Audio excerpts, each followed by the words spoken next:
संग्रहणी या आईबीएस। नमस्कार, दादी योगा चैनल में आपका स्वागत है। आज मैं जिस रोग पर बात कर रही हूँ, इस रोग में 10 में से 7 लोग ग्रसित हैं, क्योंकि पेट की जो समस्या है वो अधिकतर लोगों के साथ है। मैं तो नहीं समझती हूँ कि बहुत सभी होंगे, लेकिन 90% लोग इस रोग से ग्रसित तो हैं। क्योंकि और इस आईबीएस या संग्रहणी में बड़ी आंत का फंक्शन ही सबसे अधिक गड़बड़ होता है। ये असल में डाइजेशन सिस्टम के बहुत सारे रोगों के समूह का रोग है ये। और इसमें जो जो लक्षण आते हैं, मैं आपको लक्षण बताती हूँ। जैसे कि पेट में ऐंठन या क्रैम्प आना, पेट में दर्द बना रहना, सूजन आ जाना, गैस बनना और बदहजमी, उल्टी जैसा महसूस होना, सीने में जलन होना, दस्त या कभी कब्ज। ये तो इसके लक्षण हैं, क्योंकि इसमें सबसे ज़्यादा दस्त या कब्ज की समस्या उसी से मरीज परेशान होता है, क्योंकि इसमें पेट साफ नहीं होता है और मरीज सोचता है एक बार और चला जाऊं तो शायद साफ हो जाए, और वो बार बार जाता भी है, लेकिन उसे ये एहसास हो ही नहीं पाता है कि उसका पेट साफ हो गया है। तो धीरे धीरे उसका जीवन इससे प्रभावित हो जाता है और वो अपने काम को सही ढंग से अंजाम नहीं दे पाता है। अब इसका जो मुख्य कारण है, पेट डाइजेशन तो डिस्टर्ब है, लेकिन इसका मुख्य कारण पेट नहीं है। इसका मुख्य कारण है क्योंकि ब्रेन गट एक्सेस के इनकोऑर्डिनेशन के कारण ये समस्या आती है। अर्थात मस्तिष्क की वो तंत्रिका जो पाचन को कंट्रोल कर रही है, वो कंट्रोल नहीं कर रही है, वो खुद डिस्टर्ब है, इसीलिए पाचन डिस्टर्ब है। तो इसमें जब मरीज डॉक्टर के पास जाता है तो वो ब्रेन से संबंधित इसका उपचार नहीं करेगा, वो सीधे लक्षण देखेगा, दस्त लग रही है दवा दे देगा, या कब्ज हो गई है तो दवा दे देगा, और लक्षण के आधार पर आराम मिल जाता है। लेकिन आज अगर वो दस्त की दिया है तो कल कब्ज हो जाएगी, परसों सीने में जलन हो जाएगी, उसके बाद अगले दिन हो सकता है उससे गैस बनने लगे। वो मरीज रोज रोज जाता है, डॉक्टर दवा बदल के देता है, उसे तत्काल आराम भी मिलता है, ये मैं नहीं कहती कि आराम नहीं मिलता है, लेकिन पूरी तरह ठीक नहीं हो पाता है। उसकी ज़िंदगी धीरे धीरे इतनी प्रभावित हो जाती है उन सब चीज़ों से कि वो परेशान हो जाता है और वो अपने काम को सही ढंग से कर नहीं पाता है। और इस समस्या के कारण धीरे धीरे व्यक्ति कमज़ोर भी हो जाता है, उसमें कमजोरी आ जाती है और उसकी इम्यूनिटी वीक हो जाती है, जोड़ों में दर्द, ऐसी समस्या आने लग जाती है। गठिया, डायबिटीज़, थायराइड, इन सब रोगों का कारण भी हमारा डाइजेशन का डिस्टर्ब होना है। और इसका जो मुख्य कारण है वो है हमारा एक आहार ही है सबसे बड़ा कारण। तो क्योंकि आज हमारा जो भोजन है रिफाइंड या पैक्ड फूड की ओर हम अधिक जा रहे हैं, डेयरी ग्लूटेन से भरे हुए हम जो आहार ले रहे हैं वो भी इसके लिए बहुत उत्तरदायी है। डीप फ्राई, हम भारतीय लोग डीप फ्राई चीज़ें बहुत लाइक करते हैं। अघुलनशील फाइबर जैसे बीन्स, गाजर, ब्रोकली, खुबानी, स्प्राउट्स, सेव, नाशपाती, अमरूद, दाल, मटर, ये सब जब आपको ऐसी समस्या आ गई है तब आप उसका उपयोग न करें, क्योंकि पेट उसे पचा ही नहीं पाएगा। इस समय जो आपको लेना है उसमें है पपीता, संतरा और स्ट्रॉबेरी। इसमें जो बहुत अधिक लाभ करेगा वो है छाछ, जिसमें पुदीना, अजवाइन ये डाल के बनाई हुई छाछ, अदरक भी डाल सकते हैं, बहुत लाभ देगी। खाना खाने के बाद आप ये छाछ पीजिए, सुबह नारियल पानी पीजिए, नारियल पानी भी आपके डाइजेशन को बहुत अच्छा रखता है। और तीसरी चीज़ जो मैं बता रही हूँ जो बहुत इफ़ेक्टिव है, पुदीने की चाय। चाहे खाना खाने से पहले पीजिए, चाहे खाने के बाद पीजिए। पुदीने की जो चाय है वो आपके डाइजेशन को सुधारेगी। कुछ पुदीने के पत्ते डाल के 1 कप पानी में उबाल लें और उसकी चाय जब बन जाती है तो छान के पी लें। कितनी सरल है और बहुत इफ़ेक्टिव है। अब इसके अलावा इसमें सीड्स आपके लिए बहुत अच्छे हैं। Sunflower seeds, pumpkin seeds, chia seeds, flax seeds, और इसमें दूसरी सब्जी, हरी सब्जियां बहुत अच्छी, आप उनका उपयोग करें और इससे आपका डाइजेशन धीरे धीरे सुधर जाएगा। लेकिन खाली इतने से नहीं सुधरेगा, ये तो आपको करना ही है। उसके अलावा थोड़े से आसन, प्राणायाम और ध्यान, मैं बहुत थोड़े से आसन आपको बताने जा रही हूँ कि जो आपके लिए बहुत इफेक्टिव है। पहले 2 बातें और जान लें। खाना खाने के बाद जैसे मैं भी वज्रासन में बैठी हूँ, आपको वज्रासन में 10 मिनट के लिए बैठना है। ये आपके डाइजेशन को सुधारेगा। आप जहाँ भी खाना खा रहे हैं, खाने के बाद 10 मिनट बस इस पोज में बैठ जाए, ये आपके डाइजेशन को सुधारेगा। या 5 मिनट चहलकदमी कर लें। सबसे अच्छा तो यही है वज्रासन। और इसके खाने से पहले क्या करना है? खाने से पहले सूर्य भेद प्राणायाम का अभ्यास, क्योंकि जब आप सूर्य भेद प्राणायाम का अभ्यास करते हैं तो वो आपके जो सीक्रेट होने वाले जूसेस हैं, जो भोजन को पचाते हैं, वो सीक्रेट सही मात्रा में होंगे। तो वो कैसे करना है वो भी मैं प्राणायाम में आपको बताऊंगी। वो आप जितनी बार, जैसे ब्रेकफास्ट हो, लंच हो, डिनर हो, सबके पहले करना है आपको। और अब मैं आपको पहले आसन बताती हूँ। आसनों में क्या करना है, थोड़े से आसन बता रही हूँ कि जिनका अभ्यास आप करके अपने डाइजेशन को स्वस्थ बना सकते हैं। सबसे पहले मैं बोलूँगी शशांक आसन। शशांक आसन के लिए भी आपको ऐसे ही बैठना है। वज्रासन में बैठे, सांस भरते हुए हाथ को ऊपर उठाया और ब्रीथ आउट करते हुए अपने सामने धरती पर माथा भी टिका दिया, हथेलियों को भी टिका दिया। अब यह लंबी गहरी श्वास भरे, छोड़े। श्वास प्रश्वास के साथ इस पोज को मेंटेन करें कम से कम 2 मिनट। बहुत सरल अभ्यास है। और 2 मिनट के बाद सांस भरते हुए हाथों को ऊपर उठाए और रिलैक्स हो जाए। तो ये तो था आपका शशांक आसन। ये आपके मस्तिष्क को शांत रखता है, तनाव से दूर रखता है। जब मस्तिष्क शांत होगा तो तंत्रिका तंत्र पर इसका पॉजिटिव प्रभाव पड़ेगा और डाइजेशन तो इससे सुधरता ही है। तो इसके बाद मैं आपसे बोलूँगी जो दूसरा अभ्यास करना है वो है योग मुद्रा। योग मुद्रा बहुत सरल अभ्यास है।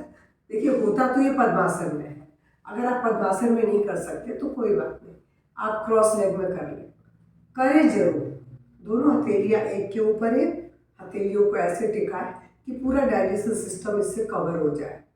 और उसके बाद ब्रीद आउट करते हुए यहाँ भी आप पूरा धरती पे माथा, अगर नहीं आता तो जबरदस्ती नहीं करें।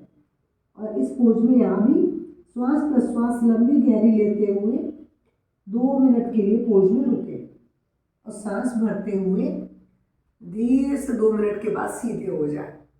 तो अभी मैंने आपको 2 आसन बताए केवल, शशांक आसन और योग मुद्रा। अब मैं आपसे बोलूँगी वक्रासन। बहुत सरल अभ्यास है ये भी। मैं कोई कठिन आसन आपके लिए नहीं ले रही हूँ, जो आप कर सकें वही ले रही हूँ। इसमें देखिए क्या करना है, राइट लेग को मैंने बेंड किया, बेंड करके जो लेग बेंड है उसी तरफ दोनों हथेलियों को धरती पे टिका दिया और इधर मुड़ गए। लंबी गहरी आंखें बंद कर लिए, डीप ब्रीदिंग का अभ्यास के साथ पोस्चर मेंटेन किया। अब इसको भी 1 से 2 मिनट, कितना सरल अभ्यास है, एक बच्चा भी कर सकता है और बुजुर्ग भी कर सकते हैं। और जब 1 से 2 मिनट हो जाए तो धीरे से हाथ को इधर ले आए और पाँव को टिका दिया। और ऐसे अब इधर से भी करेंगे, जब एक साइड से करते तो दूसरी साइड से भी करना है। ये देखिए,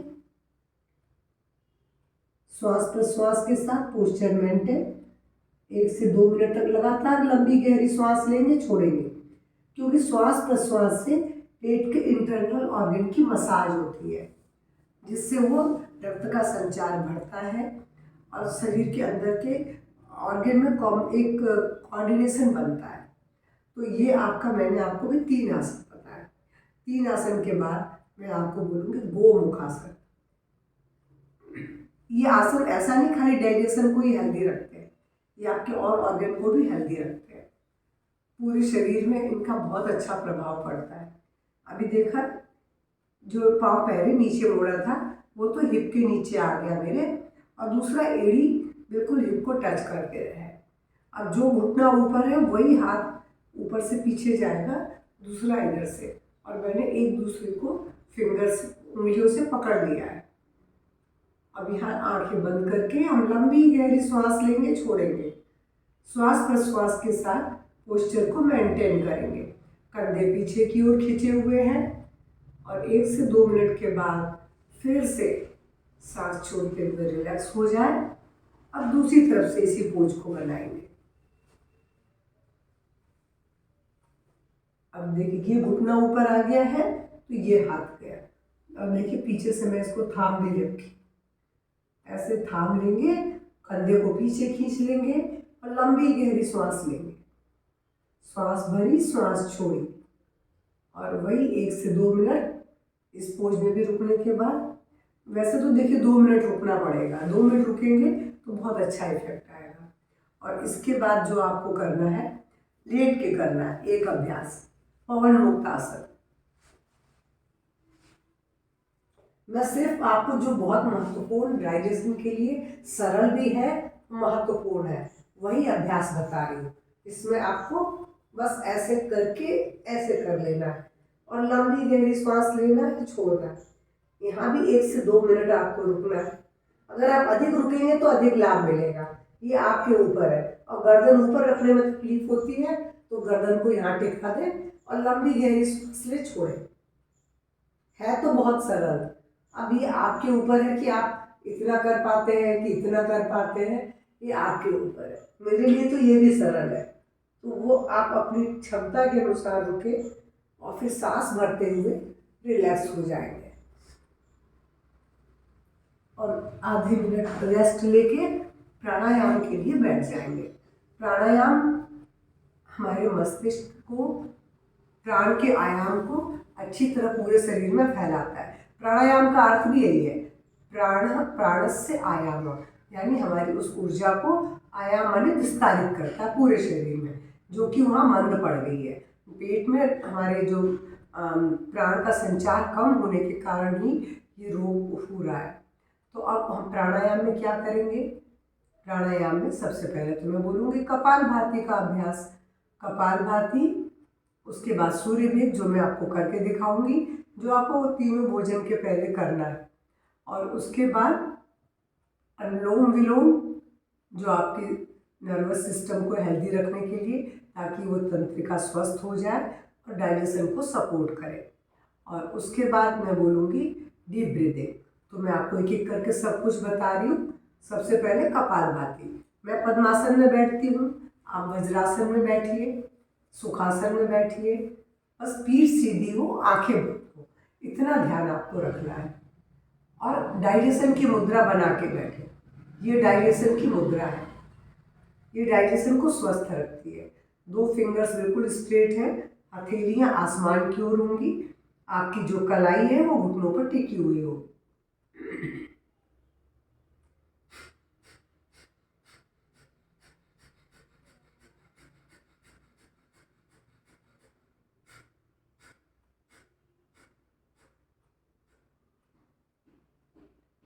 आपने देखा, मैंने धीमी गति से शुरू किया, तेज किया, धीमा किया, बंद कर दिया। इस तरह ही अभ्यास करना है और इसका 2 मिनट से 5 मिनट अभ्यास करना है। ये था कपालभाति। कपालभाति के बाद मैंने आपको सूर्य भेद का बोला था। सूर्य भेद में भी एक हाथ से तो ये मुद्रा है, दूसरे हाथ से नासिका मुद्रा। नासिका मुद्रा बना के राइट नोज से आपको ब्रीद इन, लेफ्ट से ब्रीद आउट।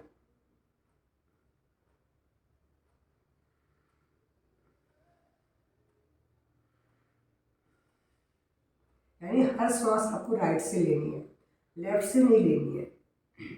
ये था सूर्य भेद। और अब अनुलोम विलोम, जो कि आपको आता है, मुझे मालूम है। लेफ्ट से ब्रीद इन, राइट से ब्रीद आउट, राइट से ब्रीद इन, लेफ्ट से ब्रीद आउट। ये क्रम लगातार 2 से 5 मिनट।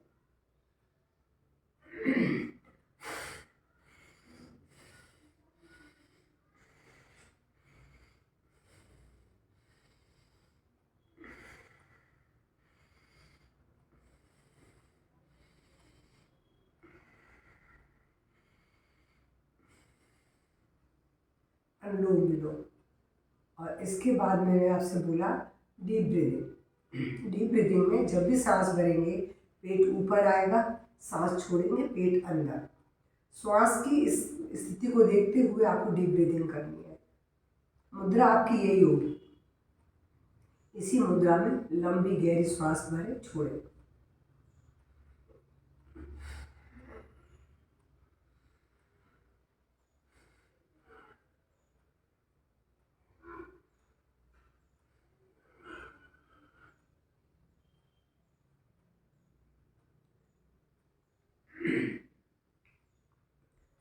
लंबी गहरी श्वास का ही अभ्यास है और इसका अभ्यास अगर आप 5 मिनट करते हैं तो पूरा सिस्टम आपका हेल्दी हो जाएगा। ये इतनी प्रभावी है ये अभ्यास। और इसके बाद की ओर ओम चैंटिंग इसी मुद्रा में। मुद्रा आप यही बनाएंगे इसी मुद्रा में बैठ के, क्योंकि मेडिटेशन एक तरीके का। और ओम चैंटिंग का प्रभाव, आप ओम जब बोलेंगे ओ का प्रभाव पेट पर नाभि पे देखेंगे, माँ का ब्रेन में।